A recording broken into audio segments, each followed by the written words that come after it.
आज की हमारी वीडियो का टॉपिक है एक ऐसे प्लांट पर जो बहुत खूबसूरत फूल प्रोड्यूस करता है। बहुत ही प्यारा है, बहुत ही खूबसूरत प्लांट है। इसकी 40 प्लस वैरायटीज हैं। मोस्ट कॉमन वैरायटीज पर मैंने एक वीडियो बनाया है, मेरे चैनल पर विजिट करके आप वो वीडियो देख सकते हैं। उसका लिंक मैं डिस्क्रिप्शन में भी दे दूंगी।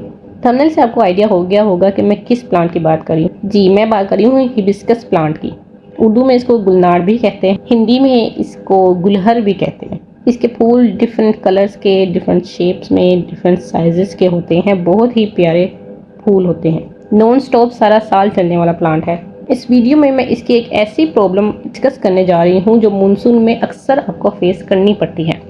हिबिस्कस यानी गुलनार के प्लांट की पत्तियां छोटी क्यों रह जाती हैं? मानसून में ये चीज़ आपको बहुत ज़्यादा फेस करने को मिल जाती है। आप नोटिस करते हैं जब आप न्यू प्लांट अपने घर में लाते हैं तो ये बहुत अच्छी कंडीशन में था, अच्छे फ्लावर्स थे, बड़ी बड़ी पत्तियां थी। अब इसको क्या हो गया? ये सर्वाइव भी करेगा या नहीं, या ऐसी कंडीशन में फर्टिलाइजर देना चाहिए, इसकी केयर कैसी करनी चाहिए, ये सब कुछ मैं आपको इस वीडियो में बताऊंगी। अगर आपको अपने सवालों का जवाब मेरी इस वीडियो में मिल जाए तो प्लीज मेरी वीडियो को लाइक करिएगा, एक अच्छा सा कमेंट करिएगा, इस वीडियो को शेयर करिएगा और चैनल को सब्सक्राइब करिए। आपके अच्छे फीडबैक से मैं मोटिवेट होती हूँ और मजीद अच्छे से अच्छे टॉपिक लेकर आती हूँ आपके साथ शेयर करने के लिए। So let's start the video. Generally friends, monsoon के सीजन में अक्सर आपको देखने में मिलता है कि जब हिबिस्कस का प्लांट आप अपने घर में लाए थे नर्सरी से तो ये बहुत अच्छा था।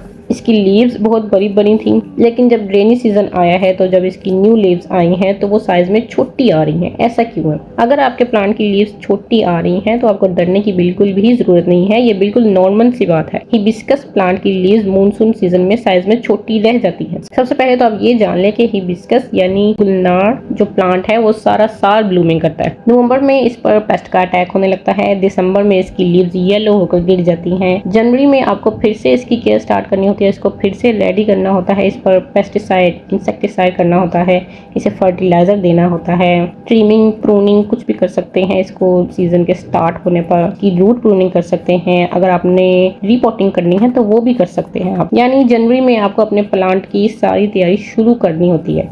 इसके बाद कंटिन्यूसली ये सारा साल नॉन स्टॉप फ्लावरिंग करता है। सबसे चैलेंजिंग जो फेज होता है, जो सीजन होता है हिबिस्कस का, वो है मानसून। मानसून में इस प्लांट को जरूरत से ज्यादा पानी मिल जाता है। ये देखिए, ये मेरा हिबिस्कस प्लांट है, ना इस पर कोई पेस्ट का अटैक है, ना इस पर इसकी लीव्स येलो हैं, ना ही इसको किसी किस्म की डिजीज है, लेकिन इसकी पत्तियां साइज में छोटी हैं। इसकी मिट्टी भी कॉम्पैक्ट नहीं है। तो इसकी प्रॉब्लम कहाँ है? प्रॉब्लम इसकी रूट्स में है। मानसून सीजन में इस प्लांट में बहुत ज्यादा पानी जाने की वजह से इसकी ग्रोथ स्लो हो जाती है।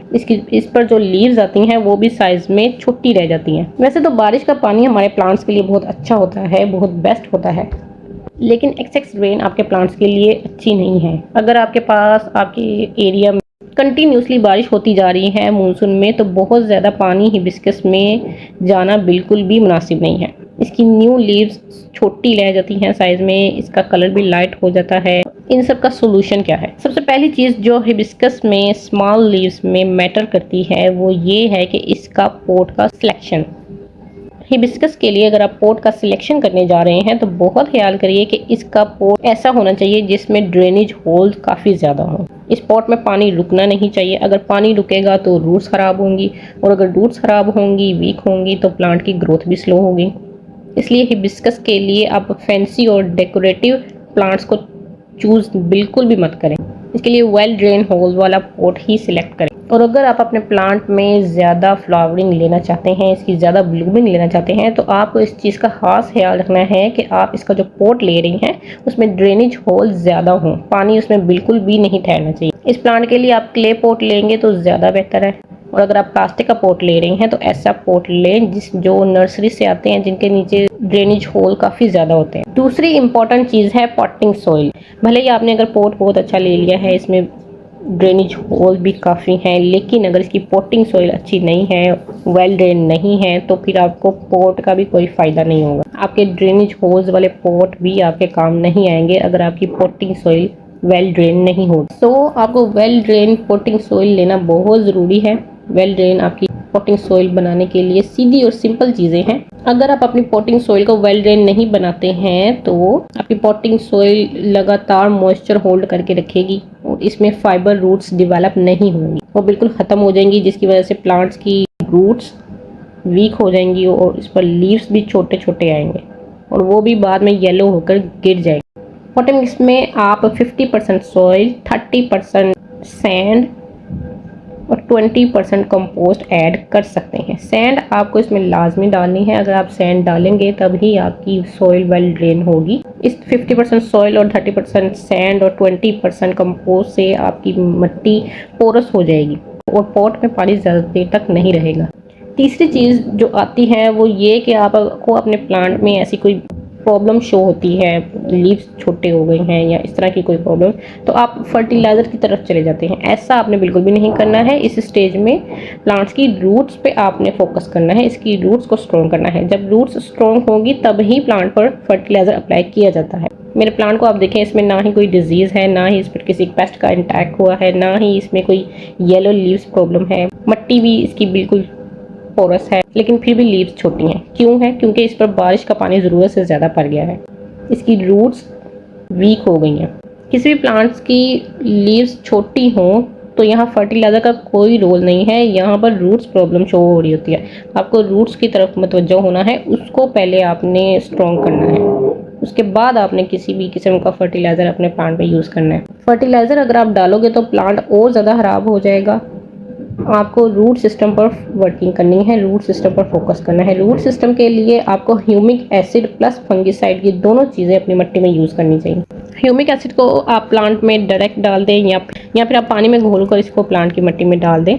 आपको हर हफ्ते में एक बार ऐसा ज़रूर करना है और 3 से 4 हफ्ते तक ऐसा करते रहना है। अप्रॉक्सीमेटली आपको 1 माह तक अपनी रूट सिस्टम पर वर्किंग करनी है। इसके बाद आपके प्लांट पर न्यू शूट्स आएंगी, न्यू रूट्स डेवलप होंगी। जैसे ही न्यू शूट्स डेवलप हो जाएंगी, इसके बाद आप अपने प्लांट पर फर्टिलाइज़र करेंगे। फर्टिलाइज़र आप इस पर 13-0-45 यूज़ करें, ये बेस्ट है इस स्टेज में। इसके बाद आप मैग्नीशियम सल्फ़र की तरफ मूव करेंगे, इसके लिए आप एप्सम सॉल्ट यूज़ कर सकते हैं। मैग्नीशियम सल्फ़र के बाद माइक्रो न्यूट्रिएंट्स होते हैं, वो अपने प्लांट पर अप्लाई करें। इसके बाद पीजीआर यूज़ करें। आप पीजीआर क्या होता है, अगर आपको इसके बारे में नहीं पता तो मैं इसकी अलग से एक सेपरेट वीडियो बनाऊंगी, आप वहाँ से देखिएगा, मैं आपको डिटेल में बताऊंगी पीजीआर क्या होता है। फर्टिलाइज़र आप जब भी किसी प्लांट पर देते हैं तो जब उसका ग्रोइंग सीजन स्टार्ट होता है तब उसको फर्टिलाइज़र दिया जाता है। इससे पहले आपको इसको कुछ भी नहीं करना। अगर आपको किसी भी प्लांट की लीव्स छोटी शो हो रही हैं तो आप उसके रूट सिस्टम पर वर्किंग करें, उसको फर्टिलाइज़र ना दें। पहले 3 से 4 हफ्ते, ऑलमोस्ट 1 मंथ आपको रूट सिस्टम पर वर्किंग करनी है, उसको ह्यूमिक एसिड और फंगिसाइड देना है।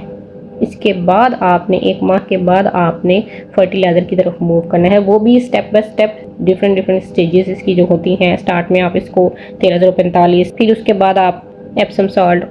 4 हफ्ते यानी 1 माह आपको अपने प्लांट की रूट सिस्टम पर वर्किंग करनी है। रूट सिस्टम पर वर्किंग करनी है मतलब ह्यूमिक एसिड और पेस्टिसाइड इसको हर वीक देना है। ह्यूमिक एसिड अगर आप प्लांट में ज़्यादा भी दे देंगे तो इसका कोई प्रॉब्लम नहीं होगी आपके प्लांट को, ये बिल्कुल ऑर्गेनिक होता है, इसका कोई मसला नहीं होता। रूट सिस्टम डेवलप हो जाए, अच्छा सा स्ट्रॉन्ग हो जाए आपका प्लांट, उसके बाद जब न्यू ग्रोथ स्टार्ट करता है तब आप फर्टिलाइज़र की तरफ मूव करेंगे। ये सब पॉइंट आपके प्लांट की हेल्दी ग्रो के लिए बहुत इंपॉर्टेंट है। थोड़ी मेहनत आप अपने हिबिस्कस प्लांट पर कर लेंगे तो ये प्लांट बाकी सारा साल कहीं नहीं जाता। इसकी ग्रोथ भी अच्छी होती है, इसकी लीव्स का साइज़ भी बड़ा होता है और इस पर फ्लावर्स भी बड़े बड़े आते हैं। इस पर फ्लावर्स ऐसे आते हैं कि आज आपने अपना प्लांट देखा है तो कल आप देखेंगे तो इस पर 2-3 न्यू फ्लावर्स होंगे। कल आप देखेंगे कि 2-3 फ्लावर्स न्यू आए हैं, उसके नेक्स्ट डे इस पर 2-3 और फ्लावर्स न्यू आएंगे। इतनी फास्ट इसकी ब्लूमिंग होती है। तो इतनी फास्ट इसकी ब्लूमिंग तभी होगी जब इसकी केयर अच्छी की जाएगी। This was all about hibiscus plant. Meanwhile be safe, stay connected, happy gardening.